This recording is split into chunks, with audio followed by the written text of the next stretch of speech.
I knew it. लगेच miss करतोयस ना मला? शनाया ऐक ना, इथे काहीतरी भयंकरच घडलंय. काय झालं? राधिकाला आपल्या रिलेशनशिप बद्दल कळलंय. म्हणजे ती आपल्याला बघून गेलीये प्रत्यक्ष. How is that possible?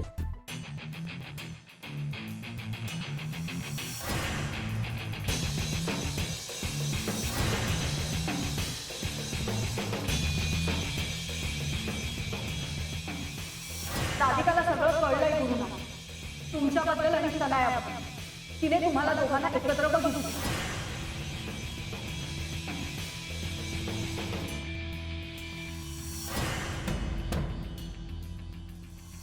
म्हणजे रेवती आणि भक्ती सुद्धा यामध्ये सांग. ए चल, काहीतरी काय. भक्ती तर पुण्याला आहे ना? नाही, ती इथेच होती. राधिकाने आपल्याला एकत्र पाहावं म्हणून हा सगळा प्लॅन होता या लोकांचा. See it's okay, you know it's not a big deal. आणि जे झालं ते बरंच झालं ना. तसंही आज ना उद्या तिला कळणारच होतं. प्लस तू आता तिला डिवोर्स देतोयस म्हटल्यावर ती स्वतःहूनच जाईल ना घराच्या बाहेर. शनाया, तुला वाटतंय तेवढं हे सोपं कधीच नव्हतं आणि आता ते अजून अवघड होऊन बसलंय.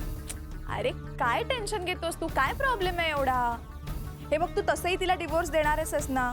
आणि डिवोर्स दिल्यानंतर हे सगळा हा इमोशनल ड्रामा तसाही होणार होता. आणि काय घाबरायचंय त्या गुड फॉर नथिंग बायकोला? काय करणार आहे एवढं ती?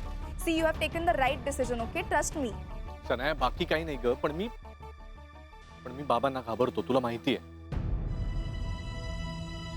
राधिकाला हे अशा पद्धतीने समजल्यामुळे घरामध्ये मेजर इश्यू होणार. आणि आई बाबांना समजल्यानंतर तर डिझास्टरच. I know my parents very well. राधिकाकडून हे असं समजल्यानंतर त्यांची सगळी सिंपती ही राधिकालाच असणार आहे. ए बस मग रडत तू.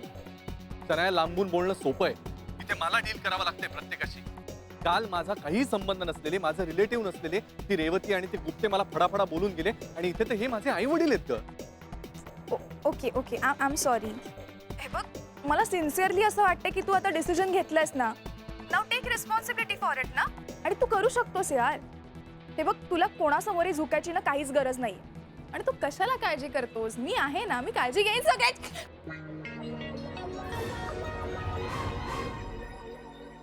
काय झालं? Hello, are you okay?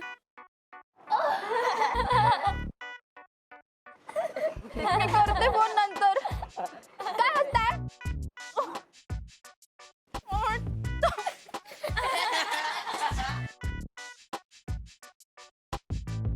काय करू यार, काहीच कळत नाहीये. मला हे सगळं कोणाशी तरी बोलायला हवं.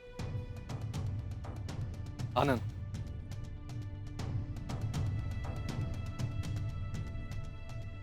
आनंद ऐक ना, जरा बोलायचं होतं.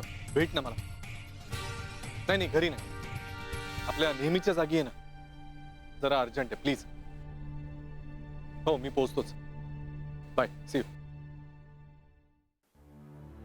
अहो अहो तुम्ही एवढं टेन्शन नका ना घेऊ, पुन्हा त्रास होईल तुम्हाला. असा काय मोठासा त्रास होणार आहे? काय होईल फार फार तर हार्ट अटॅक येईल आणि मरेन मी. असं भद्र नका ना बोलू. मग काय करू? हे असलं काही बघत बसण्यापेक्षा डोळे मिटलेलेच बरे. सोन्यासारखी गुणी बायको असताना तो गुरुनाथ बाहेर शेण खाऊच कसा शकतो? मला तर काही कळतच नाहीये. अहो पण नाना, तुम्ही टेन्शन घेण्याने काय होणार आहे का?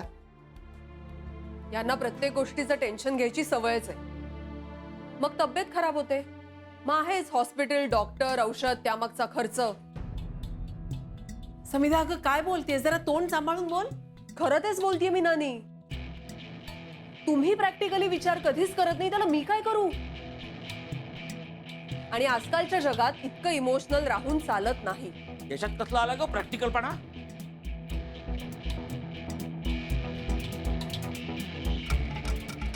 नाही नाही, मला सांग, कुठे कमी पडली राधिका? हा, सगळं करते घरातलं, मुलाचं करते, नवऱ्याचं करते, शेजाऱ्यांचे चांगले संबंध ठेवलेत. मग आदर्श गृहिणीनं आणखीन काय करायला पाहिजे याच्यापेक्षा? अप टू डेट राहायला हवं ना. Up to date. गुरुनाथचं वय वाढलं असलं ना तरी तो तरुण राहायचा प्रयत्न करतो. आणि ही राधिका आपण म्हातारे झालो हे दाखवायची एकही संधी सोडत नाही. तुम्हीच सांगा ना मला नाना, आज गुरुनाथ ज्या सर्कलमध्ये वावरतो, ज्या पार्टीजमध्ये त्याची उठबस आहे, वावर आहे, राहणं आहे, अशा ठिकाणी राधिकाने त्याला हवं तसं, त्याला शोभेल असं अप टू डेट राहायची गरज नाहीये का? तुम्ही अशा पद्धतीने विचार का नाही करत मला कळत नाही. अगं पण हे असं वागणं म्हणजे संसार करणं का? संसार करणं ही एक वेगळी गोष्ट असते समिधा. हो मान्य आहे मला, पण संसार करणं म्हणजे नुसतं घरकाम करणं नाही ना नानी. मुळात आपली रिलेशनशिप जपण्यासाठी दोघांनीही एकमेकांच्या सोबतीने साथीने चालायला हवं.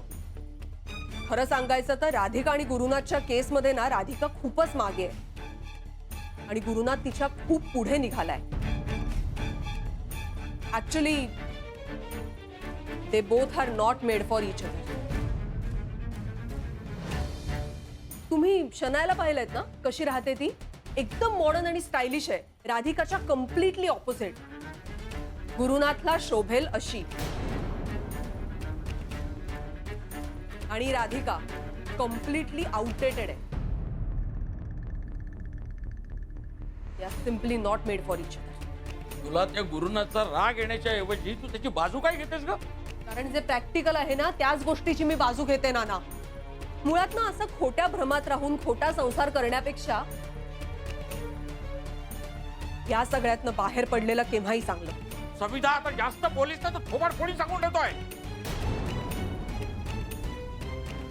हो काय बोलताय तुम्ही? ही काही भाषा आहे?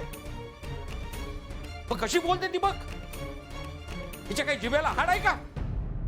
पाहिलंच ना पंकज, तुझे बाबा कसे बोलतायत माझ्याशी, आणि ते सुद्धा कोणासाठी तर शेजारच्या राधिकासाठी. कोण लागून गेली ती यांची?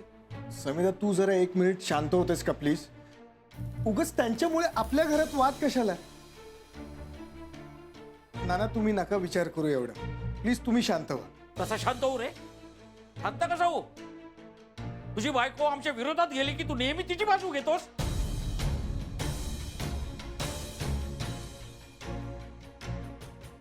पण नाना हो, ती बोलते त्यात थोडंसं तथ्य आहे. म्हणजे जर गुरुनाथलाच तिच्या बरोबर राहायचं नाहीये तर मग आपण तरी काय करू शकतो सांगा ना? वा रे वा. आपण काही नाही करू शकत. हा सगळं काही समजत असून आपण दूर व्हायचं, कानाडोळा करायचा का? जे काही घडते ते परक्याच्या घरातलं आहे म्हणून. हे बघा, तुम्ही राधिकाला परक मानत असाल पण मी तिला माझ्या मुलीसारखी मानतो. माझ्या संकटाच्या वेळी धावून आले ती माझ्या सख्या मुलीसारखी. तर त्या पोरीचा माझ्या तुटणारा संसार मी जोडण्याचा प्रयत्न करतोय आणि तुझी बायको बघ, त्यांनी वेगळं होणं कसं योग्य आहे हे पटवून देण्याचा प्रयत्न करते. हे बघा, तुम्ही कितीही काही म्हणालात ना तरी मला पटणार नाही. जे काही घडलं ना त्यात राधिकाची काही चूक नाहीये. चूक असली तरी गुरुनाथची आहे आणि त्याची जाणीव त्याला करून द्यायला हवी. बस. अहो पंकज, दिस इज सो डिस्गस्टिंग.